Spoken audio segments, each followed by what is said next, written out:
Entonces, vamos a ver.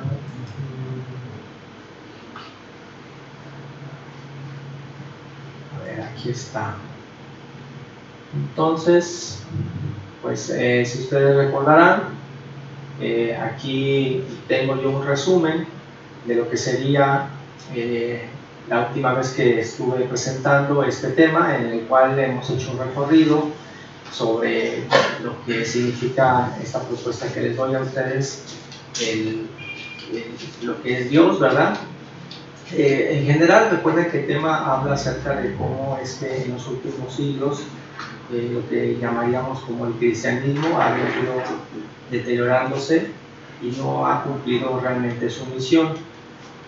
Pero eso no quiere decir que la palabra de Dios o el evangelio no cumpla su misión. Son dos cosas muy diferentes. Aquí en esta tesis, esta propuesta que les estoy haciendo a ustedes es para precisamente explicarles esta diferencia que existe entre lo que ha acontecido con el cristianismo como desarrollo cultural en el mundo, y en paralelo como el evangelio, la doctrina de Jesucristo, se mantiene y permanece con el paso del tiempo, pero en aquellas personas que realmente la obedecen y la siguen al pie de la letra tal y como está. Y por eso esto es una tesis, es una propuesta que les estoy haciendo de análisis para que vean del por qué las cosas están aconteciendo en nuestros días y cómo se seguirán presentando. Entonces, en la primera parte recuerden que hablábamos y les proponía a ustedes que consideraran, tomando como ejemplo, ¿no? La grandeza del universo. Bueno, si nosotros estamos dirigiendo a nuestro Señor Dios Todopoderoso, que es el creador de todas estas cosas, vimos varios textos que nos hacen referencia a que efectivamente Dios es aún todavía más grande que todo lo que hay en el universo. Entonces, pues es para que nos quede esta idea de la magnificencia del Señor. En el segundo punto, estuvimos viendo acerca de cómo nuestro Señor, a través de sus mandamientos, con lo que yo les decía que es un proyecto que Él comenzó, dado que la humanidad decidió tomar sus propios caminos, aunque no estoy, ahora sí que no dudo que en todas las generaciones, en todas las culturas, ha habido personas humildes, honestas, trabajadoras y que han luchado por la justicia y que Dios las está tomando en cuenta. Pero bueno, la mayoría de los pueblos hicieron como quisieron. Esa es en la segunda parte. Y vemos que hay nuestro Señor Dios con la descendencia de Abraham, de Isaac y de Jacob. Ellos, a ver, que nos vamos a admitir. Cerré la presentación para admitir a un hermano. Ahora regreso otra vez a la presentación. Un tantito.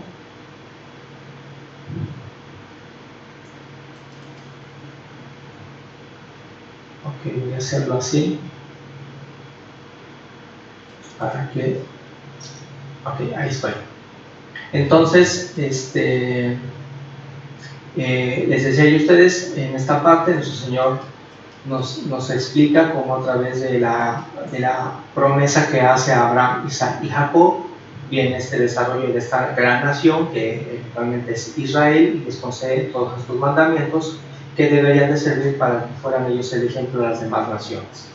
En la tercera parte vemos nuevamente estas enseñanzas que nos hacen acerca del nombre de Dios, de cómo es importante. Hermano, Mande. Sí, ¿estás compartiendo pantalla? Ajá, ¿no se ve? No, nada más te vemos aquí. Ah, bueno, a ver, entonces, pero en la otra ocasión sí se estaba viendo. No, mira, ahí hay dos iconos con Saúl.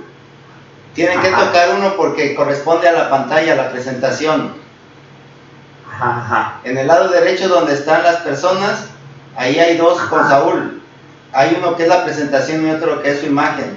Entonces tienen que seleccionar para que vean la presentación. O sea, en este caso los hermanos, cada uno decide elegir dar la presentación o a mí. Así es. Ok. Entonces, bueno, ahorita para la presentación la voy a volver a activar, mis hermanos. Entonces, ya ustedes, como escucharon a nuestro hermano Jaime, le dan clic en donde viene la presentación para que la puedan ver, o si gustan verme a mí. A ver, va de nuevo, acuérdense que estamos aquí a pre. Hermoso. Ahorita la pared. A ver, va de nuevo. Vamos a ver.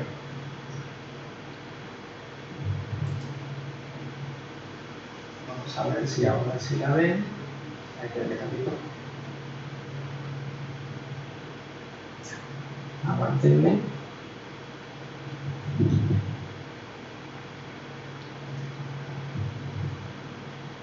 A ver, ahí en teoría estoy haciendo ahora sí la presentación de mi diapositiva. Me dicen si la ven.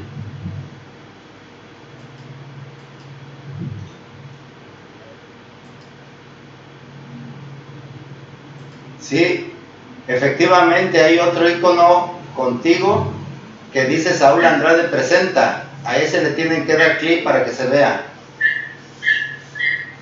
Ok.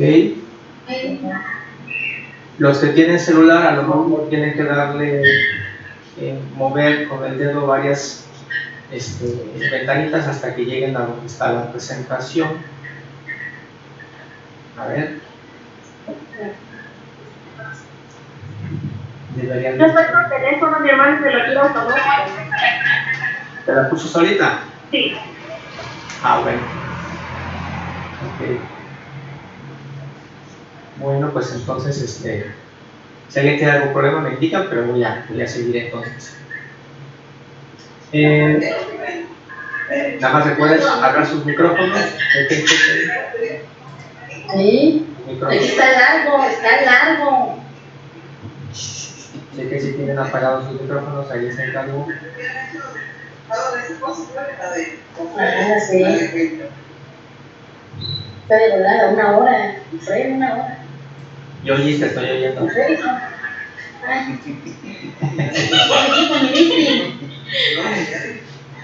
Yo oí. Ahora sí. Bueno, entonces, después les comentaba yo, hicimos este resumen de las columnas, donde estoy resumiendo todas estas ideas, y después en el último estudio hice este recorrido donde les pude exponer todas las que nos enseñó esa referencia acerca de su sabiduría, de sus leyes y cómo si nosotros las aplicamos vienen a ser lo que nutre nuestra sabiduría y lo que nos distingue a diferencia de los demás pueblos. Y vimos el ejemplo de cómo cuando el pueblo de Israel está rumbo a Canaán, estas lamentables situaciones en las cuales se vieron involucradas varias personas que pusieron en tela de duda el papel de Moisés y lo que estaba haciendo Aarón, pero realmente estaban poniendo en tela de duda lo que Dios hacía por ellos. Bueno, entonces continuando, les quiero presentar este texto que es el de Mateo 6, del 37 al 42, porque entonces diría yo o me haría esta pregunta y se las hago a ustedes también. ¿Qué es entonces lo que le ha pasado en general a nuestra cultura occidental y qué es lo que le ha pasado en general, hablándolo como también desarrollo religioso y cultural al cristianismo? Pues que precisamente cuando no se siguen estrictamente los lineamientos de la doctrina de Jesucristo desde su origen, cuando realmente no los hemos entendido, cometemos un error muy común, que es por ejemplo el que hace aquí mención Jesucristo, que dice: no juzguéis y no seréis juzgados, no condenéis y no seréis condenados, perdonad y seréis perdonados. Obviamente sabemos nosotros en el día a día que esta es una situación que nos pide nuestro Señor Jesucristo, que a veces no es tan sencilla de ejecutar, porque como personas e individuos, cuando una persona, un prójimo, nos comete una falta, o cuando un prójimo hace algo que nosotros no estamos de acuerdo, o no va de acuerdo a nuestro comportamiento o forma de ser, pues es inmediatamente que nosotros mismos hacemos un juicio de valor acerca de las acciones que está haciendo la persona. Sin embargo, Jesucristo siempre nos hace que hagamos esta reflexión en lo que dice, por ejemplo, dice: dad y se os dará, medida buena, apretada, remecida y rebosando, darán en vuestro regazo, porque con la misma medida que medís, os volverán a medir. Y dice él, también más adelante, dice, ¿acaso puede un ciego guiar a otro ciego? ¿No caerán ambos en el hoyo? Y ciertamente hace esta reflexión Jesucristo hacia nosotros, porque sí, tenemos a veces, conocemos a personas en nuestra familia o nuestros amigos, en el trabajo, en la calle, desconocidos, que pueden hacer cosas que nos ofenden, que nos pueden hacer enojar, pero ciertamente hay que aprender a anteponer el ojo. En el ojo no se puede evitar, va a llegar, ¿verdad? El malestar se va a presentar y vamos a tener esa situación en la cual lo vamos a vivir. Pero por encima de eso hay que siempre recordar que eventualmente a ninguno de nosotros nos consta las cosas que han vivido las personas. Y eso no quiere decir que justifiquemos las acciones, porque enteramente podemos nosotros y debemos tomar un punto de vista sobre una acción y una forma de actuar de alguien, ¿verdad? Y si yo lo considero inapropiado, pues tengo todo el derecho y la opción de no hacerlo. Pero tanto como que en mi mente, pues no sé, voy a atreverme a decir a lo mejor algo como exagerado, ¿no? Como decirle, Señor, pues yo no sé por qué está viva esa persona, ¿no? Ya no debería estar aquí. Pues no, ¿verdad? Porque eventualmente a mí no me constan las cosas que esa persona ha vivido. No sé todo lo que ha sufrido o lo que no ha sufrido, lo que ha tenido o lo que no ha tenido. Yo lo ignoro realmente. Y podríamos decir de manera también muy, no sé si decirlo así, pragmática, pues yo no lo formé, yo no lo hice. Es muy parecido como el ejemplo del rencor que de momento tenía el hombre se me fue el nombre, el profeta que no quería ir a predicar a Nínive, Jonás, no quería ir a Nínive porque le decía a nuestro Señor Dios, no, es que tú eres muy misericordioso, y casi como que le está diciendo, me estás haciendo trabajar de más, porque voy a ir yo, les voy a predicar, les voy a pregonar, pero de hecho no fue una predicación, fue realmente una advertencia, una sentencia que les hace Jonás, porque les dice, de aquí a 3 días este lugar será destruido porque todos ustedes son pecadores. Realmente Jonás no les dijo arrepiéntanse, él simplemente les dijo, este lugar será destruido. Y entonces Jonás decía, ¿para qué voy a decirles eso si tú los vas a perdonar? Y efectivamente nuestro Señor en esa misma narrativa más adelante le dice, ¿cómo crees que no los voy a perdonar si todos ellos se arrepintieron? ¿Y cómo no los voy a considerar si yo los formé? ¿No? Porque se lo pone como ejemplo cuando Jonás se pone triste porque crece una plantita, ¿sí? Crece una plantita y al día siguiente sale un gusano y se come la plantita, la maltrata y se marchita, y entonces Jonás se enoja mucho porque la planta muere, y entonces le dice Dios así como que, oye, tú no hiciste crecer la planta y la planta ya murió y estás triste por ella, y por todas estas almas que viven en Nínive y que yo estoy perdonando, ¿tú no das 3 pesos? Entonces esa es una pregunta que nosotros nos hacemos ahorita. Estamos viviendo momentos en donde hay fuerzas que intentan polarizarnos. ¿Qué es eso de polarizarnos? Enfrentarnos unos a otros. Que si tú eres morena o no eres morena, que si tú eres frío o no eres frío, que si eres pan o no eres pan, que si eres ateo o crees en Dios. Y eso no es correcto, mis hermanos. Nuestro Señor Jesucristo no busca la polarización de los seres humanos, porque esa polarización va en contra de lo que está aquí diciendo en Mateo 6, de 37 al 42. ¿Cómo pretendemos nosotros sentarnos en la silla de un juez para calificar la vida de todos los demás, cuando ni siquiera hemos hecho la labor de la vida de nosotros mismos? Realmente nos debe de dar mucha vergüenza en el instante que nos queremos sentar a juzgar a todos los demás, y mucho más cuando ni siquiera nos consta y no conocemos a las personas a las cuales pretendemos juzgar. Muy atinadamente Jesucristo dice que es como si un ciego guiara a otro ciego, los dos se van a caer al hoyo. Entonces, esta situación, mis hermanos, esto que está aquí enunciando Jesucristo, es uno de los elementos muy relevantes que provoca que precisamente se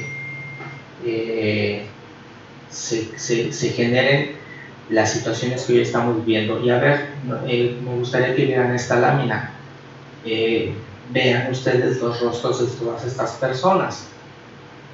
Y estoy casi seguro que a veces por inercia, yo les diría, a ver, ¿quién de todos estos es bueno? ¿Quién de todos estos es malo?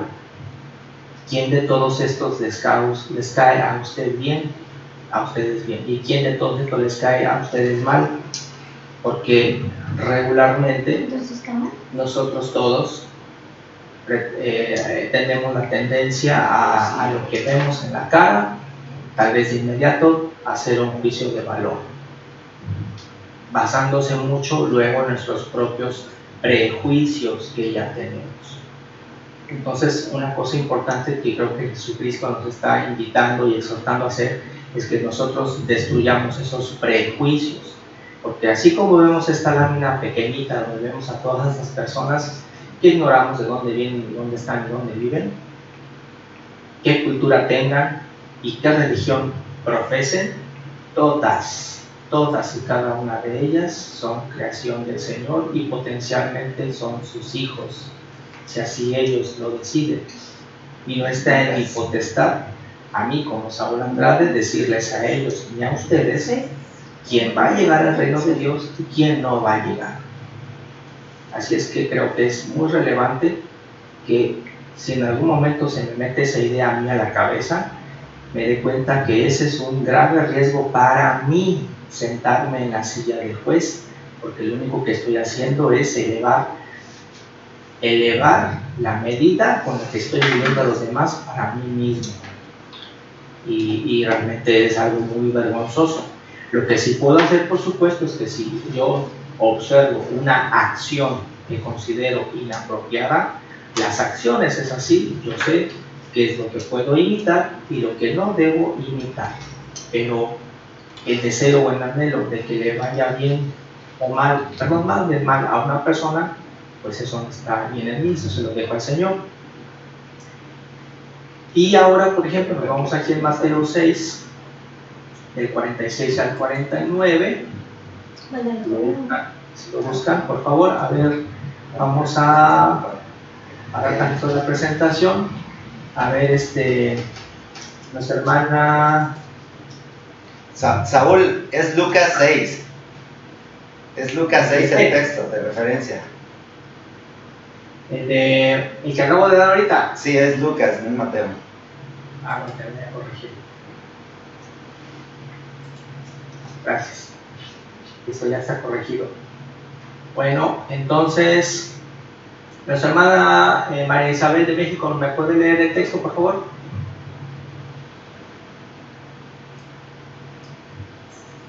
Pero no solo porque estaba yo en Mateo.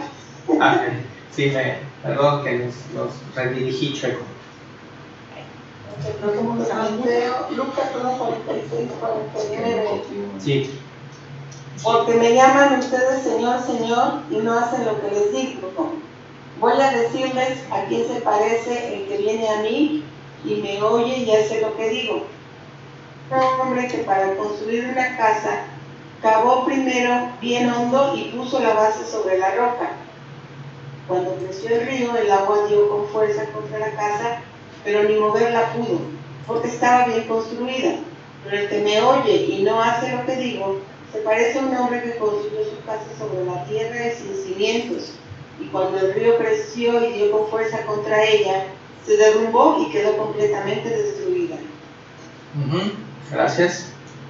Entonces, como podrán observar, mis hermanos, en esta narrativa que nos hace precisamente nuestro Señor Jesucristo, en esta enseñanza, Él precisamente habla y dice, bueno, ¿por qué me llamáis Señor, Señor y no hacéis lo que digo? De hecho, también me estoy ahorita recordando de otro texto que en algún punto Jesucristo también le dice a los apóstoles, ¿tú crees que dices, bueno, no recuerdo si fue Jesús, lo voy a verificar, pero alguien dice de los apóstoles o Jesús, ¿tú crees que Dios es uno? Bien haces, los demonios también creen y tiemblan. La parte de creer que Dios existe y que Dios está, o que Jesucristo existe, que Jesucristo está, por supuesto es importante, pero si eso no se complementa con la acción de que yo me ocupe de poder vivir y ejecutar de acuerdo a lo que Él me ha enseñado, pues no va a servir de mucho si realmente no hago lo que Él me dice. ¿Se acuerdan que les comentaba yo acerca de viernes, ¿no? De cómo la democracia, tenemos un ejemplo en la Biblia, cómo la democracia resultó en el asesinato de un hombre inocente, ¿no? Aquí tenemos la narrativa, es en Lucas 23, del 13 al 25, donde se hace este recuento de lo que sería el juicio que Pilatos estaba haciéndole a Jesucristo, ¿no? Y dice ahí que convocó a los principales sacerdotes, y a los gobernantes y al pueblo. Seguramente no creo que estuviera todo el pueblo, ¿verdad? Todo el pueblo, pero sí una gran, ahora sí que un cúmulo de personas. Y entonces él, aunque les dice, me habéis presentado a este hombre como un hombre que perturba al pueblo, pero habiéndole interrogado yo delante de vosotros, no he hallado a este hombre delito alguno de aquellos de que le acusáis. O sea, literalmente aquí él está diciendo, tal y como sus propias limitantes o capacidades le permitieron, que efectivamente no había ninguna razón por la cual llevar a Jesucristo a la pena de muerte. Y sin embargo, las personas ahí, las personas ahí reunidas, esas personas reunidas, todas ellas votaron con su voz, ¿sí? Votaron con su voz, y dice en el 18, mas toda la multitud dio voces a una, o sea que hubo una votación de unanimidad de los que estaban ahí, ¿sí?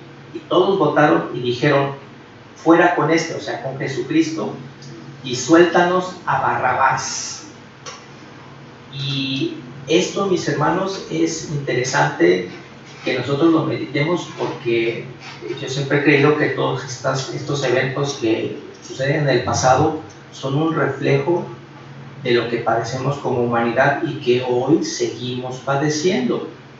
Vean cómo, les decía yo el viernes, un grupo de personas que no son muchos, pero bueno, eran bastantes, pero tampoco era toda la comunidad de Israel, ellos decidieron, no le preguntaron al resto de la humanidad.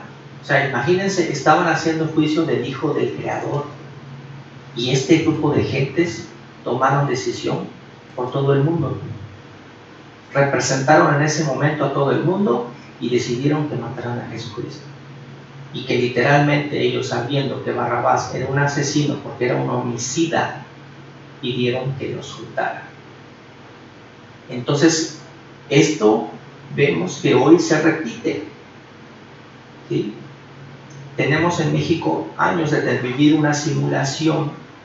¿Por qué? Porque mientras nosotros como ciudadanos no veamos la responsabilidad de la importancia de nuestras acciones, aunque sean muy pequeñas, con el simplemente hecho de ir a votar. Aquí en México pasa lo mismo, muy poquita gente va a votar, y esa poquita gente que vota es la que decide lo que le pasa al país. Y no me digan que eso que tiene que ver con Dios, tiene que ver con Dios todo, porque todo lo que le pasa a las naciones, todo lo que hacemos como naciones aquí, es un ejemplo de lo que Dios ve de lo que hacemos. Acuérdense del texto que dice que somos espectáculo para los ángeles, porque aquí se está demostrando qué clase de juicios hacemos nosotros mismos de las decisiones que hacemos como comunidad, como personas, porque ser hijos de Dios no nos quita nuestra responsabilidad de ser buenos mexicanos. Al contrario, nos impele a ser por encima de todo.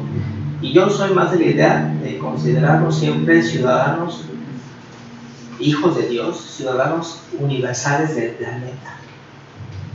porque es nuestra responsabilidad entender que nos debe de doler todo lo que le pasa, desde Alaska hasta la Patagonia, y desde África hasta Nueva Zelanda, porque todos son nuestros hermanos. No es de decir, pues allá les llovió, pues allá se quemaron, no, pues allá les explotó la bomba, y aquí, gracias. No, ¿en qué medida te debe importar y preocupar todo? Porque todo está conectado. Y vemos en este ejemplo de la narrativa del juicio de Jesús, como lamentablemente eso, más lo que vimos antes, es pues del por qué padecemos. Y ya para concluir, brevemente, nada más, eso lo vamos a continuar en el siguiente miércoles. Nada más tenía preparado esta última parte, que es precisamente con el Génesis 4, de 3 al 7, que es cuando nuestro Padre Celestial platica con Caín, justamente después de que Caín se siente enojado porque ve que nuestro Señor Dios no respondió a la ofrenda que él presentó. Y entonces vemos que nuestro Señor tiene una conversación con Caín y le dice: ¿por qué te has ensañado y por qué ha decaído tu semblante? O sea, porque estás enojado. Y con esto les dejo esta reflexión, mis hermanos, en esta mañana, cuando dice aquí el Señor: si bien hiciereis, ¿no serás enaltecido? O sea, cuando uno hace bien las cosas, uno lo sabe porque uno lo reconoce en el trabajo bien hecho, sea cual sea que sea.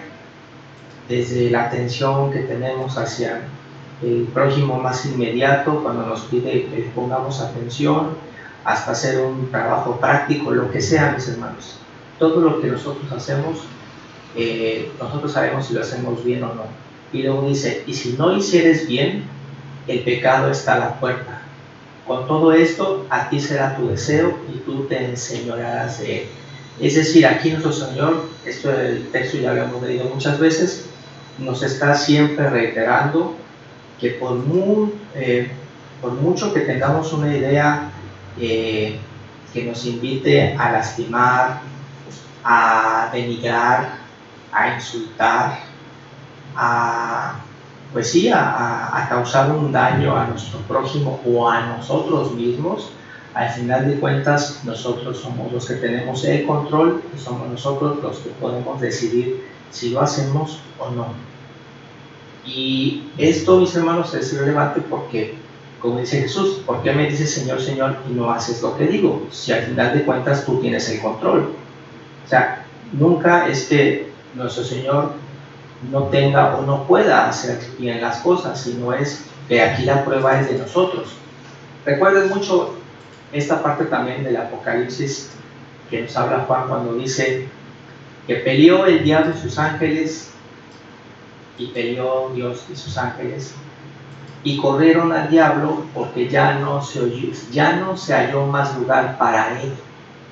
Eso me gusta mucho, esa frase cuando dice: ya no se halló más lugar para él. ¿Quién decide cuando ya no hay lugar para él? Efectivamente lo dice Jesucristo: acercaos a Dios y el diablo huirá de vosotros.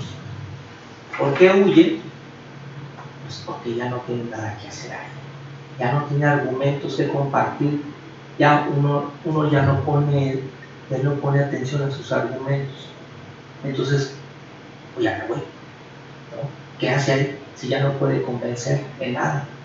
Pero mientras uno siga manejando, atesorando pensamientos de prejuicios hacia las personas, de considerarnos nosotros mismos a lo mejor superiores o mejores a otros, sigue habiendo ese riesgo en el cual tenemos todavía que trabajar, como decía nuestro hermano Jaime en su estudio, ¿no?, sobre nuestro comportamiento y temperamento para pulirnos más.